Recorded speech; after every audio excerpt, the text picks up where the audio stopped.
From the start of the First World War, Germany seized on Britain's greatest weakness, a vast empire, hard to defend, fatal to lose. The gamble was that Britain might risk everything to protect it, even victory on the Western Front.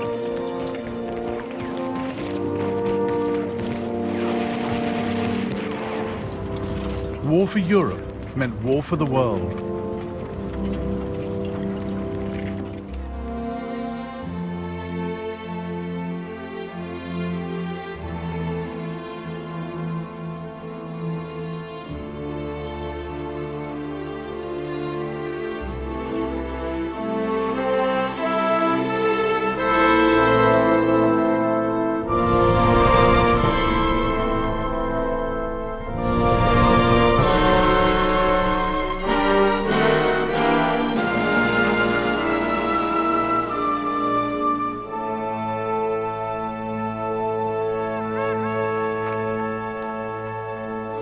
It was Germany's idea to take the war beyond Europe, but it wasn't a bid for expansion, let alone world domination.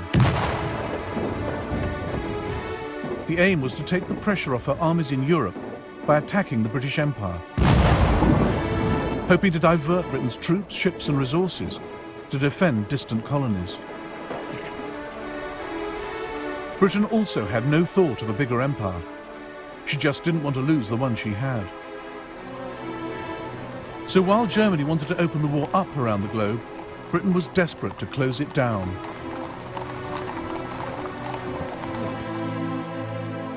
Maurice Hankey, Secretary of the Committee of Imperial Defence, realised the empire was Britain's Achilles heel and warned against letting Germany use it to distract Britain from her war effort.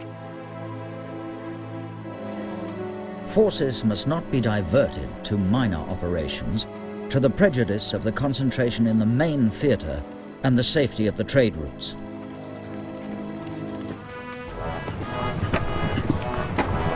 "15 years before, Germany had proclaimed herself an empire builder. The Kaiser had taken his country into the 20th century as a German admiral, creating a global German navy.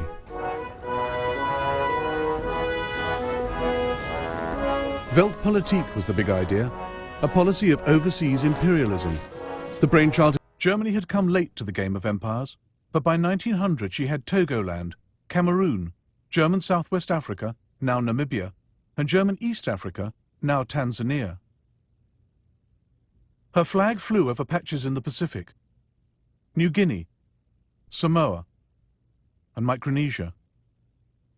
She had a vital toehold in China at Tsingtao, where she recoaled her ships and brewed beer. Grand Admiral Alfred von Tirpitz saw this as just the start. We are now standing only at the beginning of a new division of the globe.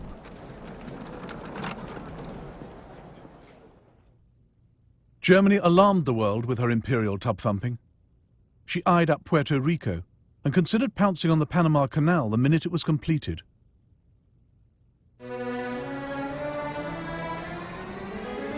But the boldest of all the Kaiser's schemes was Operational Plan 3. The East Coast is the heart of the United States, and this is where she is most vulnerable. New York will panic at the prospect of bombardment. By hitting her here, we can force America to negotiate.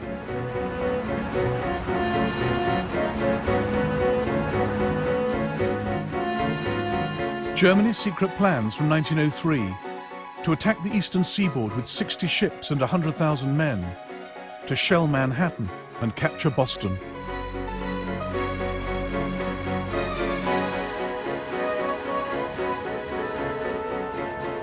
The outlandish scheme was driven by the Kaiser's resentment of America's growing power in the Pacific. He believed in a militarist state and increasingly hated what the West stood for. Service to mammon, greed, self-indulgence, land-grabbing, lying, treachery, and not least murder. The Kaiser thought capitalism was vulnerable, that a strong enough attack on its international systems of trade, credit and insurance could bring the edifice tumbling down. Operational Plan 3 was dropped, but not the hostility towards capitalist empires.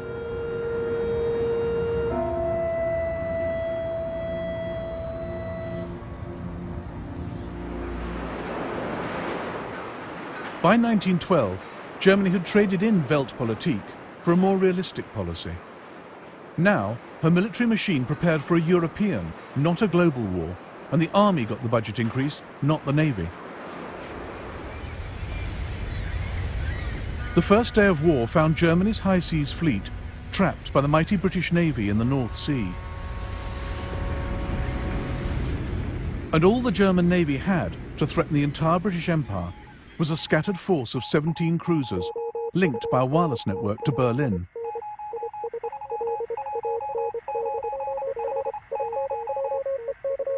There was the Königsberg off East Africa, the Goeben and the Breslau in the Mediterranean, the Dresden and the Karlsruhe in the West Indies, the Leipzig off the west coast of America. But the greatest concentration of cruisers was Admiral Graf von Spee's powerful East Asiatic squadron, based at Tsingtao in China.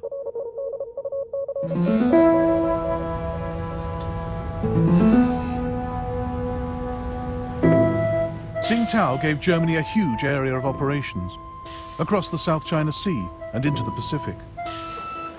Seizing it would cut the squadron's lifeline. Britain saw the urgency, but lacked the resources. So, 2 days into the war, she turned to her ally Japan.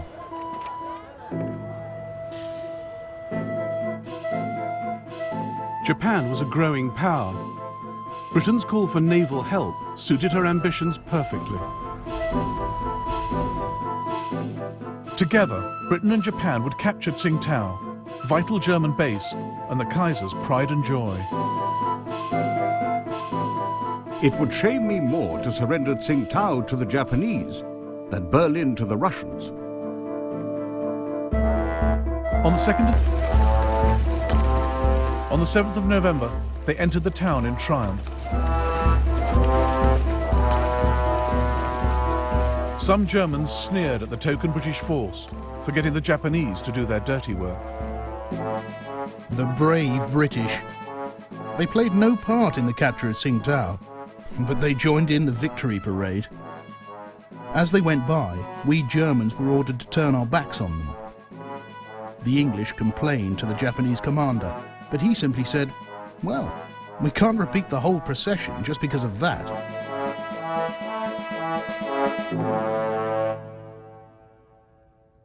The capture of Tsingtao gave Japan a launch pad to pursue her empire building. Within weeks, she demanded territory and trading rights from China. Japan also seized all German possessions north of the equator. Australia and New Zealand were quick to steal those to the south. Much to America's frustration, Britain had empowered Japan in the Pacific. Key stage in a process that would lead, a quarter of a century later, to Pearl Harbor.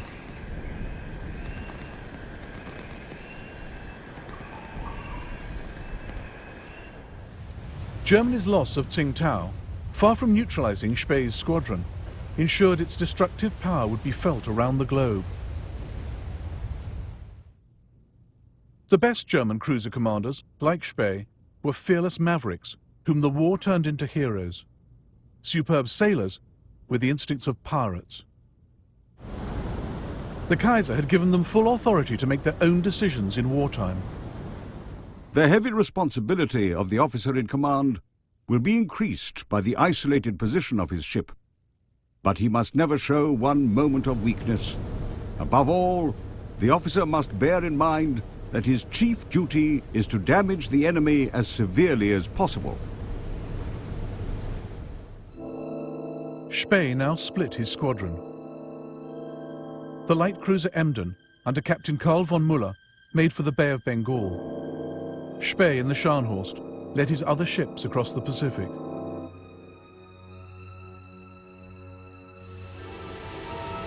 I'm quite homeless. I cannot reach Germany. I must plough the seas of the world, doing as much mischief as I can. At the Admiralty in London, Winston Churchill fretted about where Spee would show up next. The vastness of the Pacific and its multitude of islands offered him their shelter.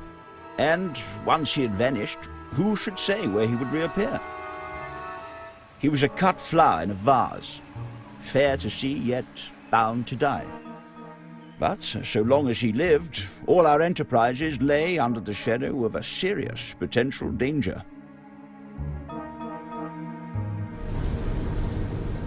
Spee had a constant worry. Cruisers needed coal every 8 or 9 days or they'd be dead in the water. He made for neutral Chile, where he had coal waiting for him.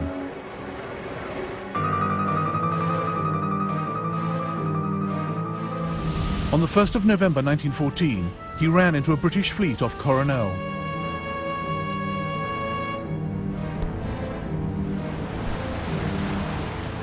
The battle which followed inspired a post-war feature film.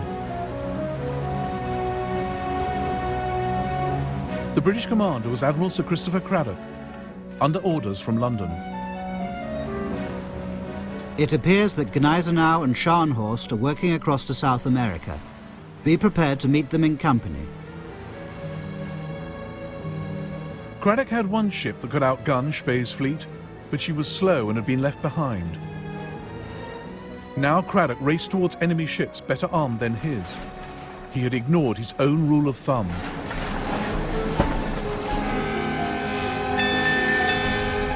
A naval officer should never let his boat go faster than his brain. I immediately ordered Scharnhorst and Gneisenau to go full steam ahead, and within 15 minutes I was racing against heavy seas at 20 knots and came to lie parallel with him.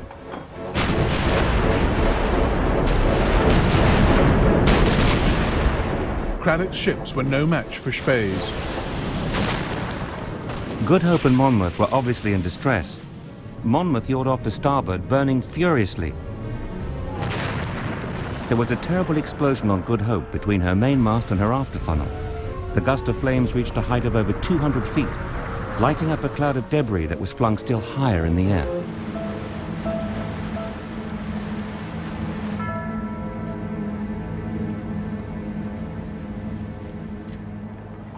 "1,600 British sailors were lost. It was Britain's worst naval defeat for 250 years. The global war was going Germany's way.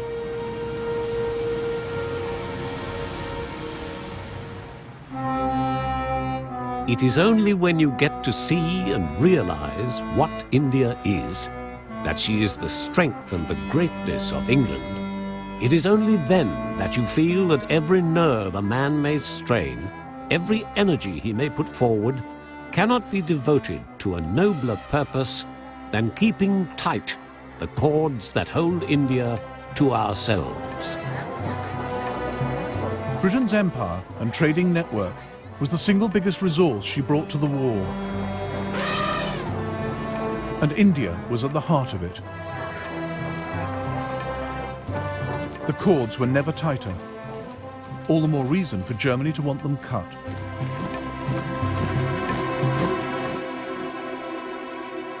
These slender lines on the map were now the focus of intense study in the British and German admiralties, in the chart rooms of warships. Fingers traced the vital shipping lanes, through the Suez Canal, around South Africa's Cape. Minds pondered how to protect them, how to sever them. And one of the sharpest minds was on the bridge of the German cruiser Emden. A month after she left Admiral Spee's squadron, Captain Karl von Müller steered her into the Bay of Bengal. In 1932, the Germans made a feature film about his odyssey.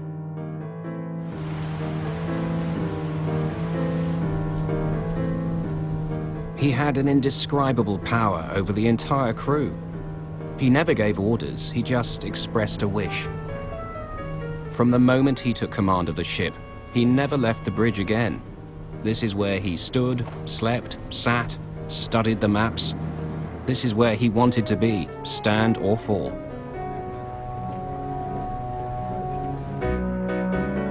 The Emden sometimes rigged a dummy funnel to look like a British cruiser.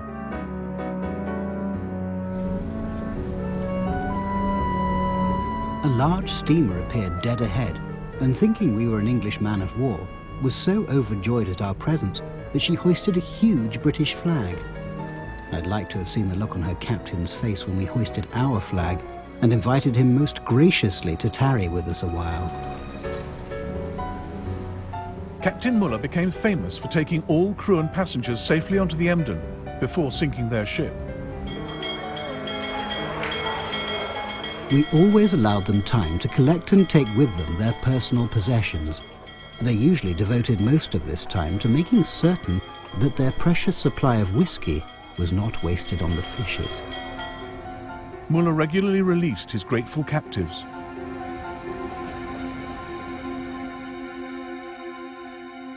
Such was the Emden's impact that the British Admiralty later drew up this chart to track her movements. Muller even had the audacity to steam into the Indian port of Madras, as a crew member recorded in his diary. 22nd of September 1914, 9:30 p.m. The Emden sneaks closer and fires 125 shots. Some hit boats in the harbour. Huge columns of fire rise above the oil tanks. The coastal defences open fire, but they all fall short. 23rd of September. We are now 100 miles away. We can still see the fires at Madras.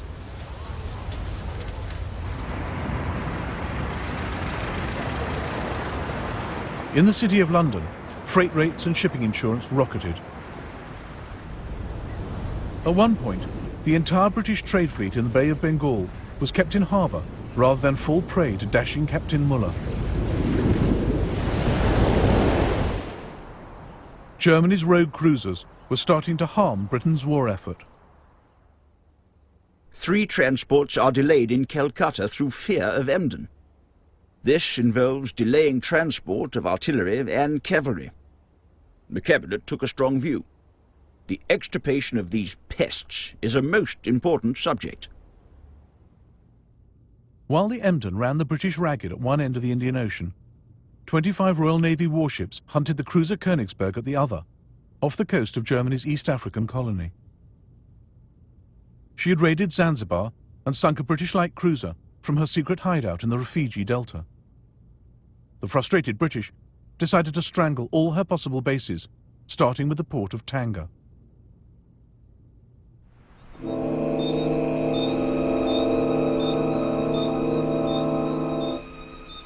On the 2nd of November 1914, the British steamed into this bay. In the global war, imperial powers got others to do their fighting. Most of the British troops were Indian.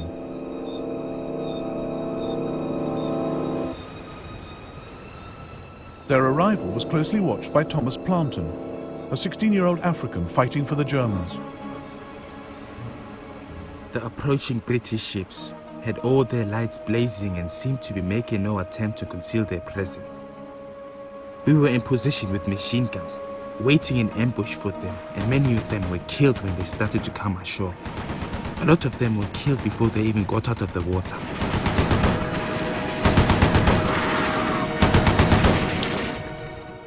Thomas Plantin was one of 2,500 men under German commander Paul von Lettow-Vorbeck. The British thought taking Tanga would be a pushover, but they reckoned without Lettow. He was a professional Prussian soldier, hard as nails, charismatic. Von Lettow was a remarkable soldier, but stubborn and single-minded to a degree I have fortunately never experienced before. His most remarkable quality was the reckless energy with which he pursued his goals. This was often covered up by his persuasive charm, which he could switch on if he wanted to. On the ship to Africa, von Lettow had met Karen Blixen, who would later write Out of Africa. He clearly turned on the charm for her. A German officer, von Lettow, who belongs to a very old Mecklenburger family, has been such a friend to me. You should hear how they talk about him out here, as the greatest genius of the age. Despite losing men during the landing, the British now threatened Tanga. Governor Schnee ordered Lettow to evacuate the town, rather than see it destroyed. But Lettow had come to Africa to fight. It was crucial to prevent the enemy from gaining a foothold in Tanga, thus giving him a base from which to advance north. I couldn't let the governor's order to spare Tanga take precedence over this priority. Letov wrecked the British positions himself on his bicycle. He also called in reinforcements. 3 companies of German troops came by rail to Tanga. Here, on the 4th of November 1914, they met the British Indian soldiers, raw and poorly trained.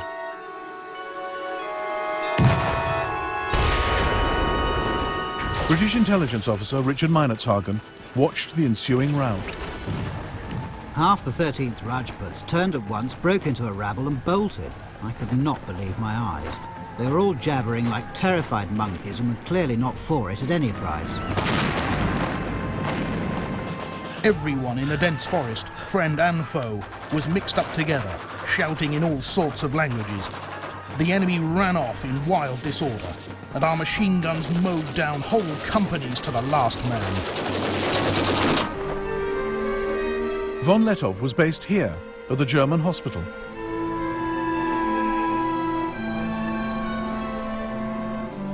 After 2 days of heavy fighting, the British sent Richard Meinertzhagen to negotiate a surrender.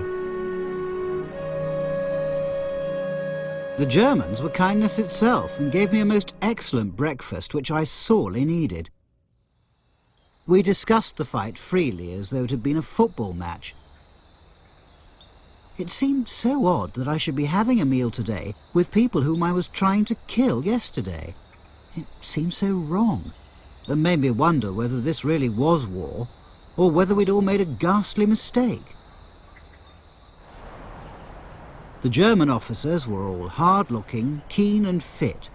They treated this war as some new form of sport.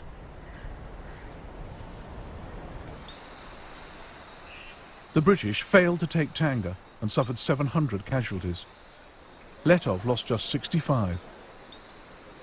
Germany hailed him as a hero. A German David is fighting alone against the British Goliath in Africa. If we cannot fight by his side, at least we must make sure that he is well supplied with shot for his sling. But the British blockade of Germany prevented reinforcements reaching Letov. Further east, across the Indian Ocean, Muller was still causing havoc. He'd sunk 2 warships and captured 23 merchant ships. On the 9th of November 1914, the Emden anchored at the Cocos Islands to destroy the British wireless station. But the radio operator spotted the Emden's bogus 4th funnel and put out a call for help. The Australian cruiser Sydney picked up the message and ended the Emden's maverick career.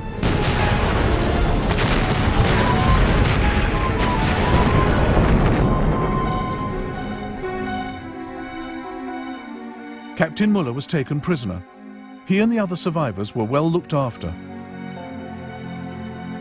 Dear loved ones, I'm well and healthy. The British were very friendly. They took loads of photos of us and asked for our addresses to send us the snaps. Yours, Walter.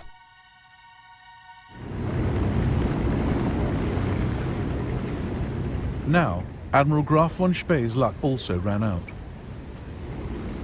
Britain took the risk of detaching 2 of her latest battlecruisers from the crucial North Sea blockade of Germany to deal with him. On the 8th of December 1914, German commander Hans Pochhammer sighted their huge masts as they recoaled in Port Stanley on the Falkland Islands. He realized the Germans were outgunned and outpaced. We choked a little at the neck. Our throats contracted and stiffened. For that meant a life and death grapple, or rather a fight ending in honorable death. The German fleet tried to get away, but the British battlecruisers were too fast. At 1:25 p.m, Spee turned to face them. But the British were careful to stay out of range of his guns, firing their own from 16,000 yards.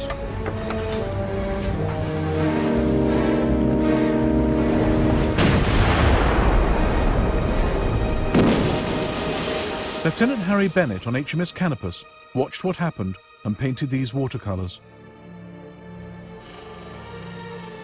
At 4:17 p.m, the Scharnhorst went down with Admiral von Spee and all hands.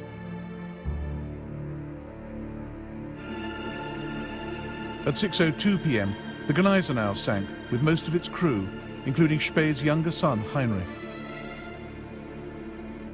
His other son Otto was on the doomed Nuremberg. The sight was one of fearful awe. She turned over and sank with a graceful gliding motion, as would a tumbler pressed over in a bowl of water. Those who went down in her were game to the end, for we saw a party of her men standing on the quarterdeck, waving the German ensign as she sank, and so they went down into their watery grave. The Battle of the Falklands heralded the end of Germany's cruiser campaign. Her global war would increasingly have to be fought on land. Again, her commanders would stretch slim resources to lead the British Empire a dance.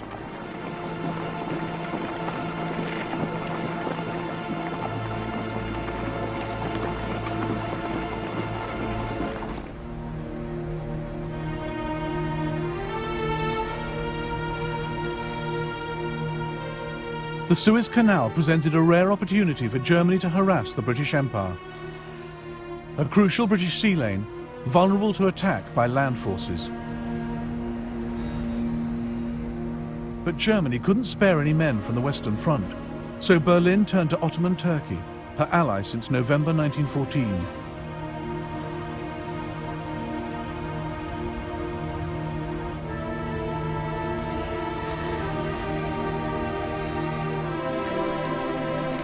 The Turkish Fourth Army was stationed in Palestine, just 150 miles from the Suez Canal.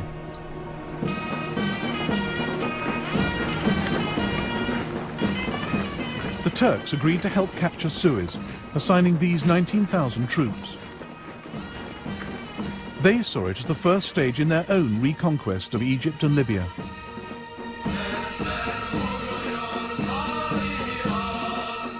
We marched at night and only by moonlight. My heart was filled with a deep melancholy, mingled with great hope of success. At the sound of the song, the red flag flies over Cairo, to the accompaniment of which the advancing battalions forged ahead over the endless waste of desert, feebly illuminated by the pale gleam of the waxing moon. The Turks had to transport howitzers, floating pontoons, food and water across the Sinai Desert, and didn't lose a single man. In the early hours of the 3rd of February 1915, they reached the Suez Canal.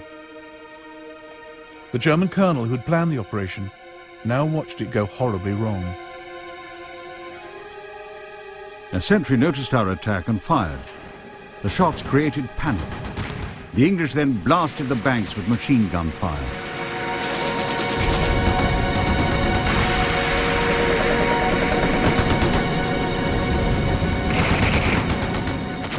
The Turks found the canal defended by 9 British warships and 30,000 Indian troops dug into defensive positions.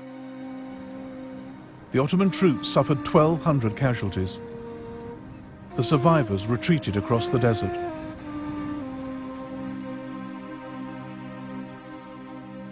The attack had failed, but Africa was now a battleground in Germany's global war. She had 3 bases of operations: the Cameroons, Germany East Africa, where Letov was still at large, and German Southwest Africa with its ports and wireless stations. Luckily for Britain, she had a colony right next door. Unluckily, it was the one whose loyalty she could least rely on.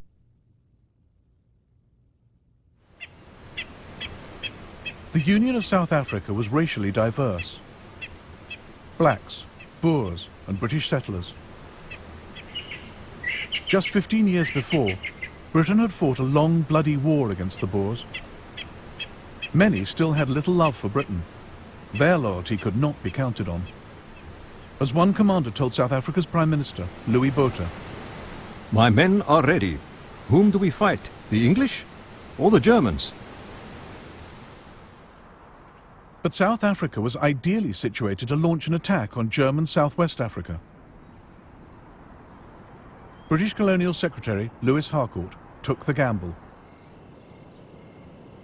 If your ministers desire and feel themselves able to seize such part of German Southwest Africa as will give them the command of the wireless stations there, we should feel this was a great and urgent imperial service. South Africa's government readily agreed because it had mini-imperial ambitions of its own.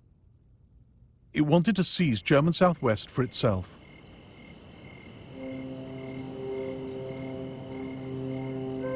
On the 14th of September 1914, South African forces crossed the Orange River into German Southwest.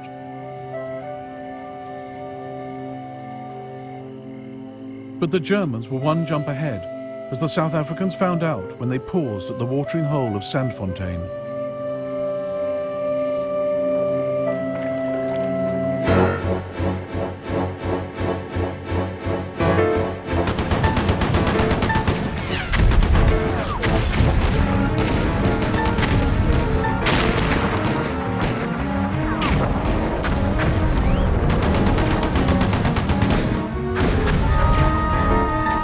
The South Africans were beaten, but there was worse to come.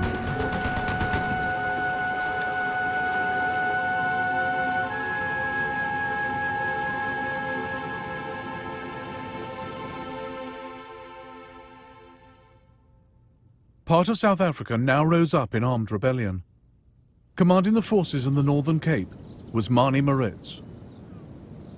Fearless and uncompromising, Maritz had fought a vicious guerrilla campaign against Britain in the Boer War.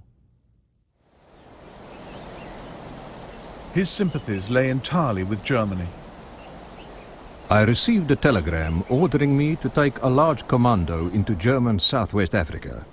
I was determined not to fight on behalf of the British Empire, and my officers and troops were in full accord with me. In October 1914, Manie Maritz crossed the Orange River into German territory at Squeet Drift to enlist German support.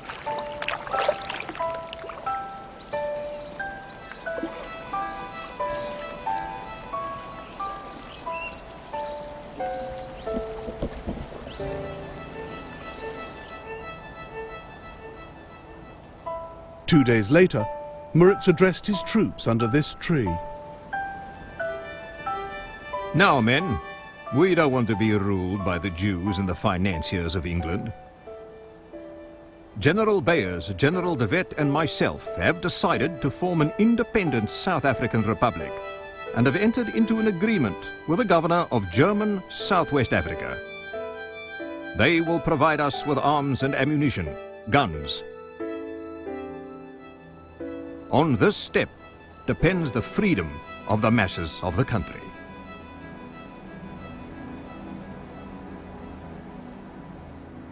Britain's request for help had brought her dominion to the brink of civil war. In London, the Colonial Secretary Lewis Harcourt feared the breakup of the Union of South Africa. He secretly ordered 30,000 Australian soldiers diverted to the Cape to smother the rebellion. Safety of the Union is first and paramount consideration. We attach no importance to German Southwest Africa in comparison. The Australians weren't needed. In the winter of 1914, the loyal South Africans defeated the Boer rebels. This is rare film of 50 of them being led to trial in Cape Town. But they never caught Manie Maritz. By July 1915, South Africa cornered the Germans, forced their surrender, and annexed their colony. And Britain had more work for South Africa, north this time, to deal once and for all with von Lettow. London turned to South Africa's defence minister to lead the campaign, Jannie Smuts. Smuts too had fought in the Boer War, but was now passionately pro-British. More a statesman than a soldier, Smuts made an indifferent general of conventional forces. And he was up against Letov. British officer Richard Meinertzhagen was now Smuts's intelligence officer. Smuts is quite determined to avoid a stand-up fight. He told me he could not afford to go back to South Africa with the nickname Butcher Smuts. If von Letov is clever and Smuts not clever enough, there's going to be trouble. Letov was clever. Here, at his headquarters at Moshi railway station, he thought through the idea of depriving Britain of manpower in Europe by opening up the war in Africa. The question was, could we, with our small forces, prevent considerable numbers of the enemy from intervening in Europe, or inflict substantial damage on their armaments and troops? I strongly believed that we could.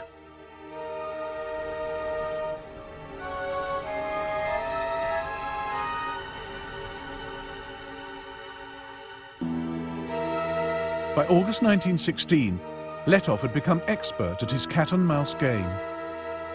Von Letov is slippery and is not going to be caught by manoeuvre. He knows the country better than we do. I think we're in for an expensive hide-and-seek, and von Letov will still be cuckooing somewhere in tropical Africa when the ceasefire goes.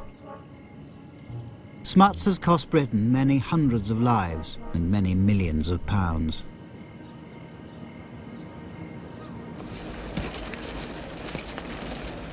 Letov ran his force of up to 15,000 soldiers, mostly black, on scrounging and improvisation. No supplies from Germany reached him after March 1916, but he made a little go a long way, as Ludwig Deppe, one of his medical officers, noted. When there was no ammunition, Letov would try to produce his own cartridges. If the men asked the commander for weapons or clothes, they were told, "Take it from the enemy." Letov made war at cost price. You'd have been justified in displaying this war at a country fair with a for sale sign. Cheapest war in the world.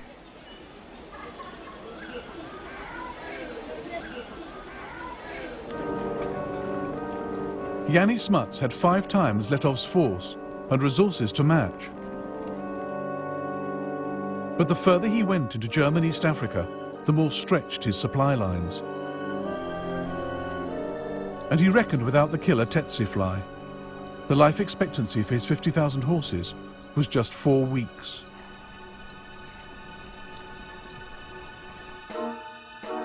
Torrential rain, mud, dust and boiling heat further slowed his progress. Intelligence was sketchy, maps inadequate. Telephone cable often had to be raised to 8 meters to avoid damage by giraffes. Thus is like warfare of bygone days. We come along where no road had ever been, where probably white man had never trod before. The river is in flood and we can't get across.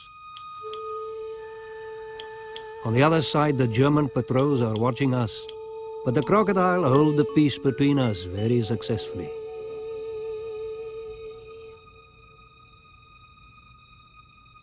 Letov played with Smuts, refusing to fight, slipping away, luring him deeper into Africa.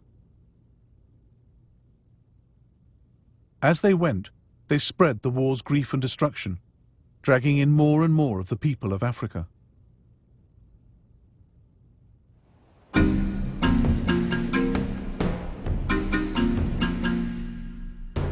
This war was being carried on the backs of black Africans.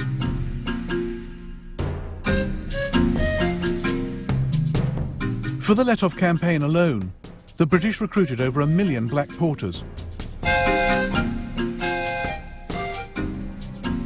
1 in 5 died from malnutrition and disease, death rates comparable with those on the Western Front. They endured their ordeal quietly. They only had duties and hardly any rights. They tumbled into the splashing mud with their heavy loads and were then ruthlessly forced to move on and catch up.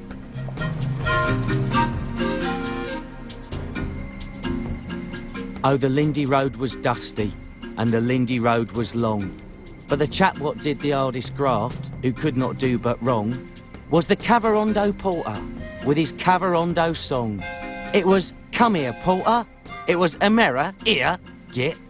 And Amera didn't grumble. He simply did his bit.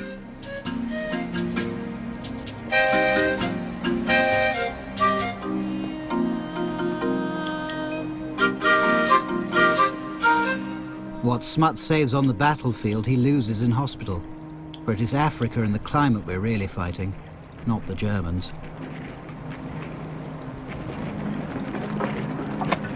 Out of 20,000 South Africans, over half were invalided home by the beginning of 1917.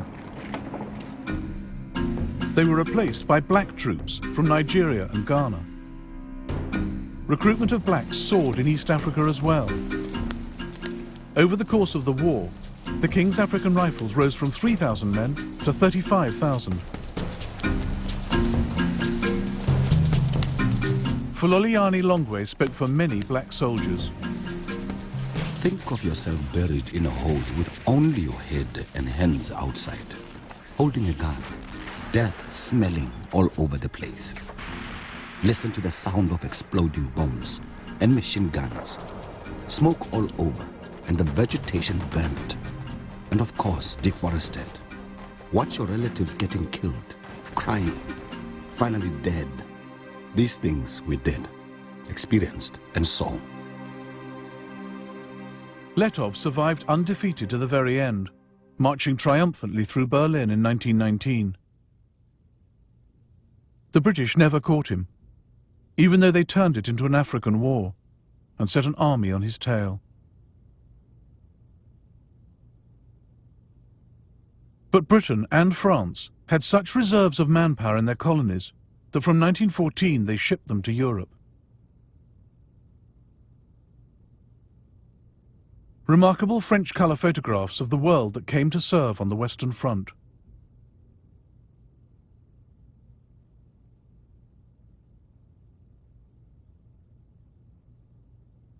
French General Charles Mangin had calculated that France could raise up to 300,000 from her empire for Europe. No one believed him. But in fact, they mobilized double that number.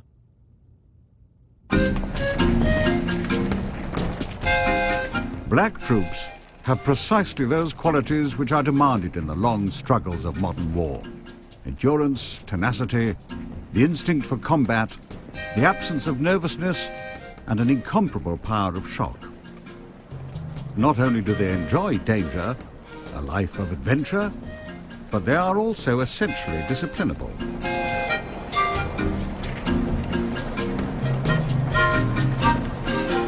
People started hiding and running away from the camp. There were all kinds of illnesses, even psychological illness.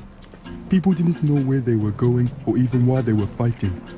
There were rumors that we would never come back, that we are going to be sold as slaves.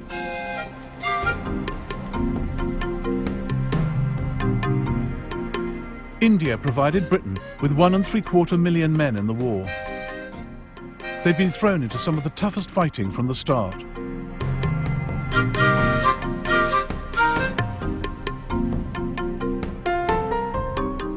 One Indian wrote to a friend,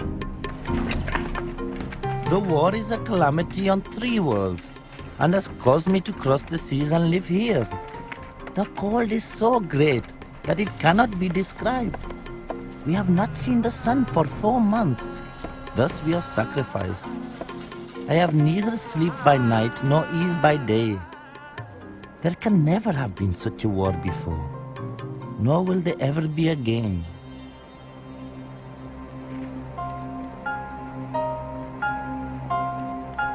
Some men like Jason Jingo, used to the habitual racism of colonial rule, returned home with greater self-esteem.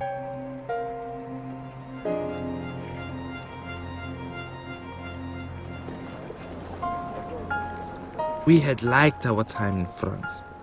It was our first experience of living in a society without a color bar. We were different from the other people at home. Our behavior, as we showed the South Africans, was something more than they'd expected from a native.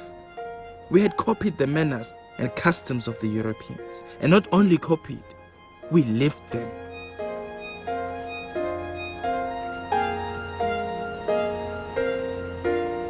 But it wasn't the same Africa Jason Jingo and the other survivors came back to after the war.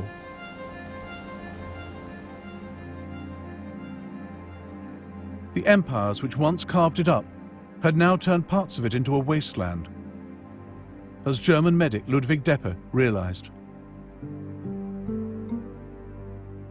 Behind us we leave destroyed fields and, for the immediate future, starvation. We are no longer the agents of civilization. Our path is marked by death, plundering, and deserted villages.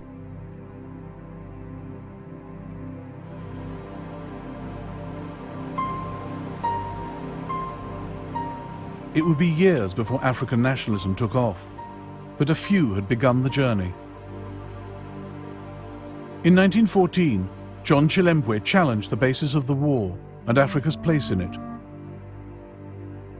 And his words would haunt colonial officials for years to come. Let the rich men, bankers, titled men, storekeepers, farmers, and landlords go to war and get shot. Instead, the poor Africans who have nothing to own in this present world, who in death leave only a long line of widows and orphans in utter want and dire distress, are invited to die for a cause which is not theirs.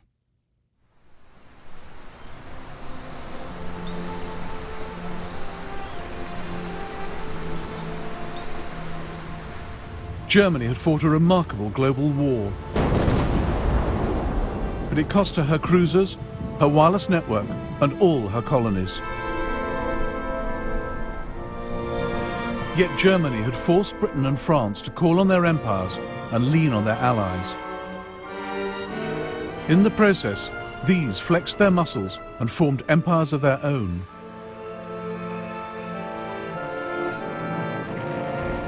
The First World War saw the last scramble for Africa. And the ideas the Kaiser had so hated, land grabbing, avarice and capitalism, had in fact been spread wider. For the moment, imperialism looked more successful than it had ever been.